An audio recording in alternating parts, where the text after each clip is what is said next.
వేదిక పైనున్న పెద్దలందరికీ పేరు పేరున నా హృదయపూర్వక నమస్కారాలు. నాకు అక్కా చెల్లెలు లేరు, అన్న తమ్ముడు లేరు. నేను ఇంట్లో ఒక్కడనే. కానీ విశ్వవిఖ్యాత నట సార్వభౌమ స్వర్గీయ నందమూరి తారక రామారావు గారు 60 లక్షల మంది కుటుంబ సభ్యులు నాకు ఇష్టం జరిగింది.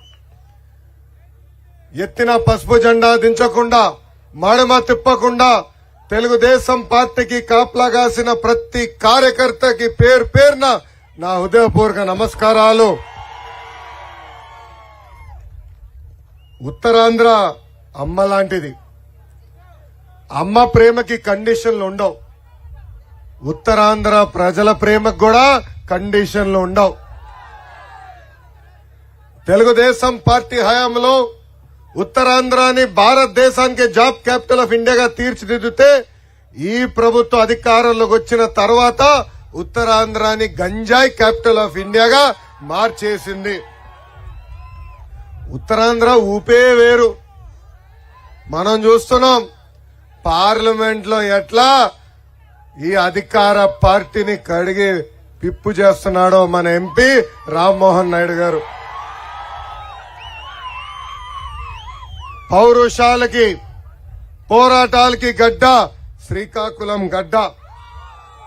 గరమిలి సత్యనారాయణ గారు, సర్దార్ గౌతు లచ్చన్న గారు, ఎర్రం నాయుడు గారు జన్మించిన పవిత్రమైన గడ్డ ఈ శ్రీకాకుళం గడ్డ.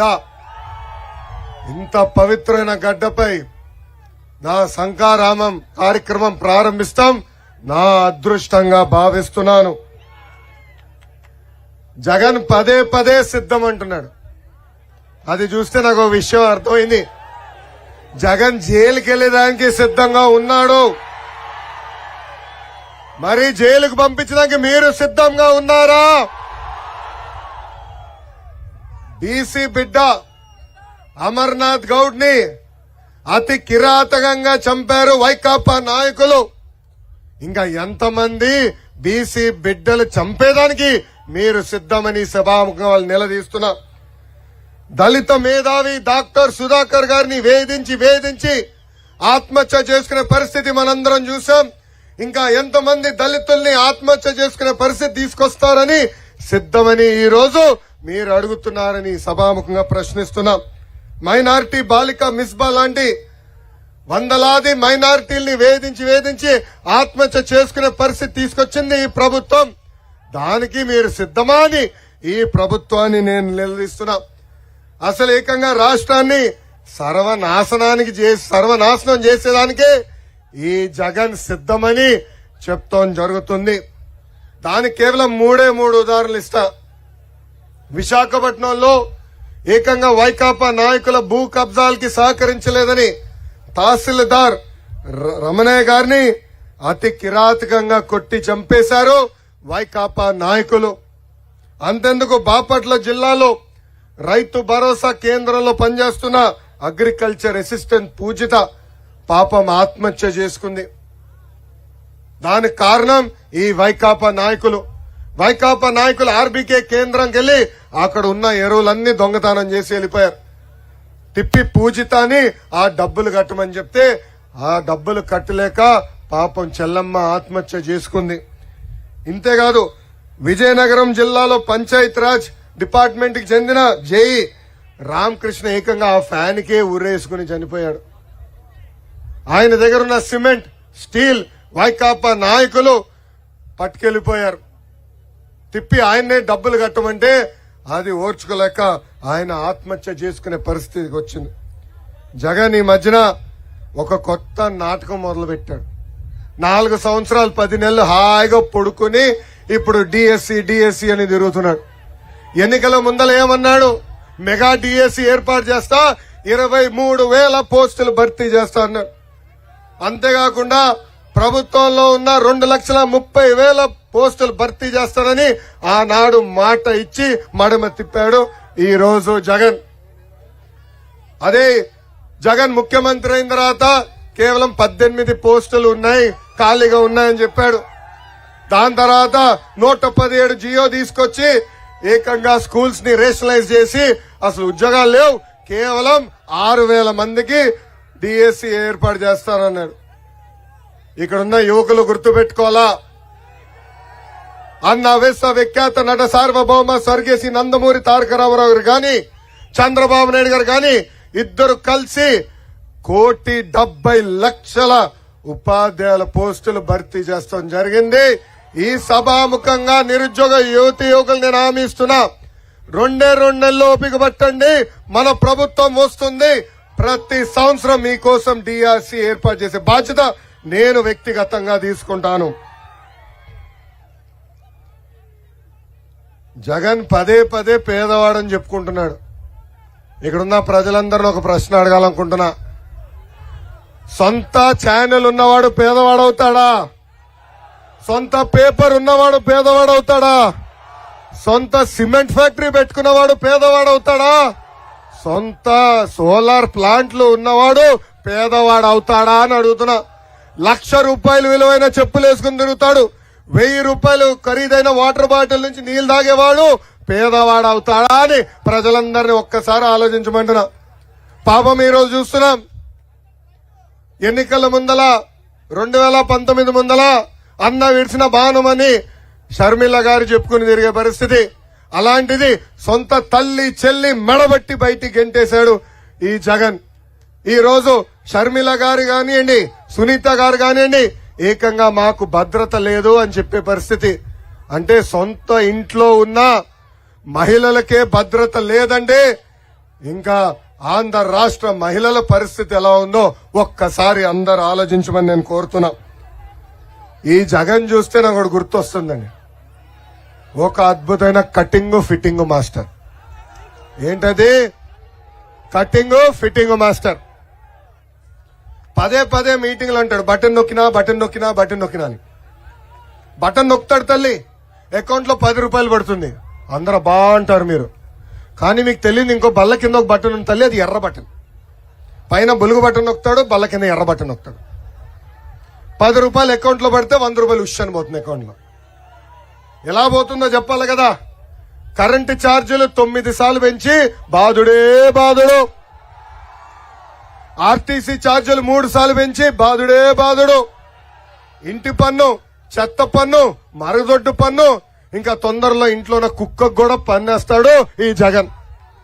ఇంకా క్వార్టర్ బాటిల్ ని కూడా వదిలిపెట్లా. బూమ్ బూమ్ పైన కూడా బాధుడే బాధుడు. ఇంకా కటింగ్ మాస్టర్ అన్నాను కదా, అన్న క్యాంటీన్ కట్, పెళ్లి కానుక కట్, చంద్రన బీమా కట్, 6 లక్షల వృద్ధులకి రావాల్సిన pension cut, best available school cut, విదేశీ విద్య కట్, ఫీ రీఎంబర్స్మెంట్ కట్, ఇట్లా చెప్పుకుంటా పోతే 100 సంక్షేమ కార్యక్రమాలు కట్ చేసిన ఏకైక ముఖ్యమంత్రి ఈ జగన్. ప్రజల పడుతున్న కష్టాలు 3132 కిలోమీటర్లో నేను నేరుగా తెలుసుకున్నా. అందుకే పవన్ కళ్యాణ్ గారు, చంద్రబాబు గారు కలిసి బాబు సూపర్ 6 అని ఒక మేనిఫెస్టో రూపొందిస్తాం జరిగింది. ఆ మేనిఫెస్టోలో యువతి యువకులకి 5 సంవత్సరాల 20 లక్షల ఉద్యోగాలు మేము కల్పిస్తాం. ఉద్యోగాలు వచ్చేదానికి కొంచెం ఆలస్యం అవుతే నిరుద్యోగ యువతి యువకులకి ప్రతి నెల ₹3,000 నిరుద్యోగ భృతి మన ప్రభుత్వం ఇస్తుంది. అంతేకాదు స్కూల్కి వెళ్లే ప్రతి విద్యార్థికి ప్రతి ఏడా ₹15,000 మన ప్రభుత్వం ఇస్తుంది. అంటే ఇంట్లో ఒక్కరుంటే 15,000, ఇద్దరుంటే 30,000, ముగ్గురుంటే ఎంత 45,000 మన ప్రభుత్వం ఇస్తుంది. ప్రతి రైతుకి ప్రతి సంవత్సరం ₹20,000 ఆర్థిక సహాయం అందిస్తాం. ఇంకా ప్రతి ఇంటికి ప్రతి ఏడా ఉచితంగా 3 గ్యాస్ సిలిండర్లు ఉచితంగా మీకు అందిస్తాం. ఇంకా 18 సంవత్సరాల నుంచి 59 సంవత్సరాలు కలిగిన మహిళలకి ప్రతి నెల ₹1,500 మన ప్రభుత్వం ఇస్తుంది. అంటే సంవత్సరానికి 18,000, 5 సంవత్సరాల్లో ₹90,000 మీకు అందించబోతుంది మన ప్రభుత్వం. ఇంకా మహిళలు బస్సులో, ఆర్టీసీ బస్సులో ఉచితంగా ప్రయాణించే హక్కు కూడా మన ప్రభుత్వం కల్పించబోతుంది. అసలు ఉత్తరాంధ్రకి పట్టిన శని ఈ జగన్. 3 రాజధానులు అన్నాడు, మూడు ముక్కలు ఆటలాడుతున్నారు. మిమ్మల్ని అందరిని అడుగుతున్నా, విశాఖపట్నంలో కనీసం ఒక్క ఇటుకన వేశాడా? మన ప్రాంతానికి ఒక్క పరిశ్రమను తీసుకొచ్చాడా? అదే నేను ఐటీ మంత్రిగా ఉన్నప్పుడు శ్రీకాకుళం జిల్లాకి, శ్రీకాకుళం హెడ్ క్వార్టర్స్ కి ఆనాడు ఐటీ కంపెనీ కూడా భూములు మనం కేటాయించాం. కనీసం ఆ కంపెనీతో పెట్టుబడి కూడా పెట్టించలేకపోయాడు ఈ జగన్. ఇప్పుడు ఏకంగా మీ డబ్బు, మన డబ్బు దోచేసి 500 కోట్ల రూపాయలతో ఇంకొక ప్యాలెస్ కట్టుకుంటున్నాడు విశాఖపట్నంలో. అది తప్ప ఎక్కడ అభివృద్ధి కార్యక్రమం జరగల. ఇంకా విశాఖ రైల్వే జోన్ కి ఏర్పాటు చేసేదానికి కావాల్సిన భూమి కూడా కేటాయించలేదు ఈ ప్రభుత్వం. ఇంకా మూతబడిన అన్ని షుగర్ ఫ్యాక్టరీలు తెరుస్తా అన్నాడు. కనీసం ఒక్క షుగర్ ఫ్యాక్టరీ అన్నా జగన్ తెరిచాడా అని ప్రజలందరినీ ఒక్కసారి ఆలోచించమంటున్నా. ఇంకా విశాఖ ఉక్కు ఆంధ్రుల హక్కు అనే నినాదంతో ఆనాడు మనోళ్ళు పోరాడి ఒక ఉక్కు ఫ్యాక్టరీ విశాఖపట్నానికి తీసుకొచ్చాం. ఇప్పుడు ఏకంగా ఆ ఫ్యాక్టరీని ప్రైవేటీకరణ చేసేదానికి, ఆ భూముల్ని కొట్టేసేదానికి ప్రయత్నిస్తుంది ఈ ప్రభుత్వం. వాళ్ళందరికీ ఒకటే చెప్తున్నా, 2 నెలలు ఓపిక పట్టండి, మన ప్రభుత్వం వస్తుంది. అవసరమైతే ఆంధ్ర రాష్ట్ర ప్రభుత్వమే ఆ ఉక్కు ఫ్యాక్టరీ కొనుగోలు చేసి అక్కడున్న ఉద్యోగస్తుల్ని కాపాడే బాధ్యత మేము తీసుకుంటాం. ఇంకా శ్రీకాకుళం జిల్లా కూడా జగన్ పాదయాత్ర చేస్తూ 60 ప్రధానమైన హామీలు ఇచ్చారు. అందులో కొన్ని హామీలు మీకు గుర్తు చేస్తున్నా. పెండింగ్ ప్రాజెక్టులన్నీ పూర్తి చేస్తా అన్నాడు. కనీసం ఒక్క ప్రాజెక్ట్ అన్నా పూర్తి చేశాడా అని ప్రజలు అడుగుతున్నాం. Vamsadhara, Thotapalli right left canal, Nagavali కరకట్ట పనులు పూర్తి చేస్తా అన్నాడు. కనీసం పనులు ప్రారంభించాడా అని అడుగుతున్నా. చేనేత సోదరుల సొసైటీలకి రావాల్సిన బకాయిలన్నీ ఇస్తానని హామీ ఇచ్చాడు. ఒక్క రూపాయన ఇచ్చాడా అని ప్రజలందరినీ ఆలోచించమంటున్నా. అసలు ఉత్తరాంధ్రాని అభివృద్ధి చేసిందే తెలుగుదేశం పార్టీ. వంశధార, నాగావళి నదుల్ని అనుసంధానం చేసిన ఘనత ఒక తెలుగుదేశం పార్టీది. ఆనాడు రోడ్లు, బ్రిడ్జ్లు, తాగునీటి ప్రాజెక్టులు, ఆసుపత్రులు, ఉద్దానం కిడ్నీ పేషెంట్లకి ఉచితంగా డయాలసిస్ సెంటర్లు కూడా ఏర్పాటు చేసిన ఘనత మన పార్టీది, తెలుగుదేశం పార్టీది. ఆనాడు హుద్దూద్, తిట్లి లాంటి తుఫాన్లు వస్తే సొంత ఇంట్లో వాళ్ళు, ఇతర రాష్ట్రాల్లో ఉన్నవాళ్ళు వాళ్ళ ఇంటికి వచ్చే లోపల కూడా మన ముఖ్యమంత్రి చంద్రబాబు నాయుడు గారు ఇక్కడికి వచ్చి పరిపాలన మొత్తం నడిపించారు. ఆనాడు నేను చెప్తున్నా, నేను పంచాయతీరాజ్ గ్రామీణాభివృద్ధి శాఖ మంత్రిగా ఉన్నా. నాకు మందసా మండలం ఇచ్చి, మీరు మండసా మండలంలోనే ఉండండి, అక్కడ ప్రజలకి న్యాయం చేసిన తర్వాతనే తిరిగి పలాసాకి